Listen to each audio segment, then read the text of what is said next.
దండోరా మూవీ ఎలా అనిపించింది అన్న? ఇందు మూలంగా 50 మంది ప్రేక్షకులు ఈ సినిమా చూడాల్సిన సినిమా. పుట్టేటప్పుడు ఏం పుట్టుకు పుట్టాంరా అంటారు, పోయేటప్పుడు ఏం పట్టుకుపోరు.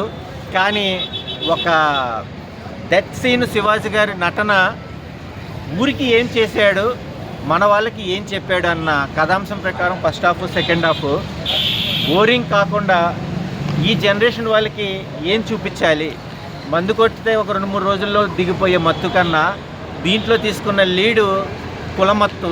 ఆ మత్తు వదిలితే కనుక మనం చూస్తే కళ్ళతో ఎంత బాగుంటుంది.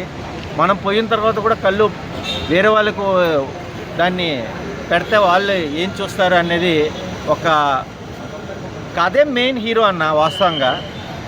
ఇంకా నందు యాక్టింగ్ కూడా సూపర్. ఇంకా మురళీధర్ గారు అయితే చెప్పాల్సిన అవసరం లేదు. నవదీప్ గారు 2.0 అన్న లీడ్కి 100% న్యాయం చేశారన్న.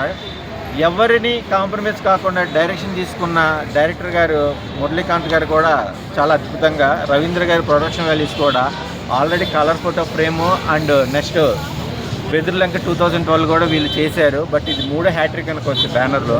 ఇలాంటి మోటివేషన్ మూవీస్ చాలా వేరుగా వస్తాయి. మనం ఒక రకంగా చూసుకుంటే కనుక మనకు నేర్పించిన సాంప్రదాయం సినిమా అయిన ఇలాంటి సినిమాలు మనం ఆదరించాలి. బలగం సినిమా ఎంత హిట్ అయిందో మీ అందరికీ తెలుసు. ఆ కోర్టు సినిమా కూడా ఎంత ఆదరించారో తెలుసు. ఈ దండోరా అనేది కూడా ఆదరించాల్సిన సినిమా. అందరూ చూడండి, ఫ్యామిలీతో చూడండి. చూసి దీని పాయింట్లు కూడా మీ జీవితంలో తెలిసి వస్తాయి, గుర్తుండే విధానంగా ఉన్నాయి. Watchful movie. దండోరా మామూలుగా లేదు బ్రో. దండోరా మొత్తానికి అయితే ఏడిపించేశారా, అలా ఉంది బ్రో. దండోరా గుండెలు పిండారా. అలా కొన్ని చెప్పచ్చు అన్న.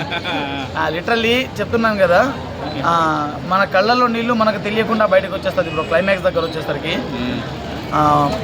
కొన్ని సీన్లు నీకు సంబంధం లేదేమో అనిపిస్తుంది, కానీ ప్రతి సీన్ లింకప్ అయి ఉంది బ్రో. గట్టిగా ఒకసారి ఆలోచించి చూడాలి. కానీ సినిమా నిజంగా బ్రో లిటరలీ నీకు ఏడుపు వచ్చేస్తుంది బ్రో. అలా అయితే ఉంది బ్రో. చెప్తున్నాను కదా, ఈ సినిమాని ఎవరు చూడాలి అంటే ఖచ్చితంగా ఒక మంచి ఫ్యామిలీ వచ్చి చూడొచ్చు. అలాగే కులపిచ్చి కులగజ్జి నేను చెప్తున్నాను కదా, అతను మావాడు ఇతను మీవాడు అని చెప్పేసి ఈ కుల వివక్షత, ఆ తర్వాత కులం అట్లాంటివి చేసేవాళ్ళు వచ్చి చూడాలి బ్రో. నిజంగా చెప్తున్నాను కదా, కూతురి ప్రేమని కూడా అర్థం చేసుకొని ఎవడైనా వచ్చి చూడాల్సిన మూవీ.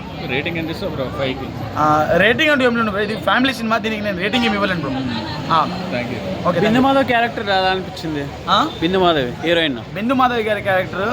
సో ఈ సినిమాలో హీరోయిన్ హీరో అంటే ఎవరు లేరు. ఓకే. సినిమానే దీనికి హీరో. ఓకే. దీని స్టోరీనే దీనికి హీరో. నవదీప్ గారి క్యారెక్టర్ ఎలా అనిపించింది? నవదీప్ గారి క్యారెక్టర్ సర్పంచ్ సాబ్ ఓకే, చాలా మంచిగా ఉంది. చిన్నప్పుడు చూపించినప్పుడు తర్వాత అతనే నవదీప్ అని చెప్పేసి ఒక చిన్న సస్పెన్స్ ఉంటుంది. సో అతనే నవదీప అని లాస్ట్లో అనిపిస్తుంది. సో ఓకే, ఓవరాల్గా మనం చూసుకోవచ్చు. ప్రదీప్ గారు కూడా చాలా మంచిగా చేశారు. మన రవి గారు చాలా మంచిగా చేశారు. ఇంకోటి ఏంటంటే మన నందు బ్రో యాక్టింగ్ నిజంగా అసలు ఇక్కడ ఈ యాక్టింగ్ చూసి ఆ తర్వాత ఆయన నెక్స్ట్ సైకో మూవీ వస్తుంది కదా, సిద్ధార్థ్ మూవీ, ఆ యాక్టింగ్ ఈ యాక్టింగ్ అసలు సంబంధమే లేదు బ్రో. దీంట్లో ఒక చిన్న ఇంట్రోవర్ట్ ఎలా ఉంటాడు, చాలా ఇంట్రోవర్ట్ బ్రో. లాస్ట్ లో ఎక్స్ట్రోవర్ట్ అవుతాడు. చాలా ఇంట్రోవర్ట్, చాలా అంటే ఎదురెళ్తే ఏమైద్దేమో చాలా భయస్తుడు. సో అలా ఉంది. కాకపోతే సినిమా అయితే ఒక రకంగా ఉంది బ్రో, ఖచ్చితంగా చూడాల్సిన సినిమా. బలగం రేంజ్ లో ఉందంటారా? అవునా, బలగం అది ఒక వేరే జోనరు, ఇది ఒక వేరే జోనరు. దీంట్లో యాస భాష కూడా చాలా మంచిగా ఉంది బ్రో. Okay, thank you.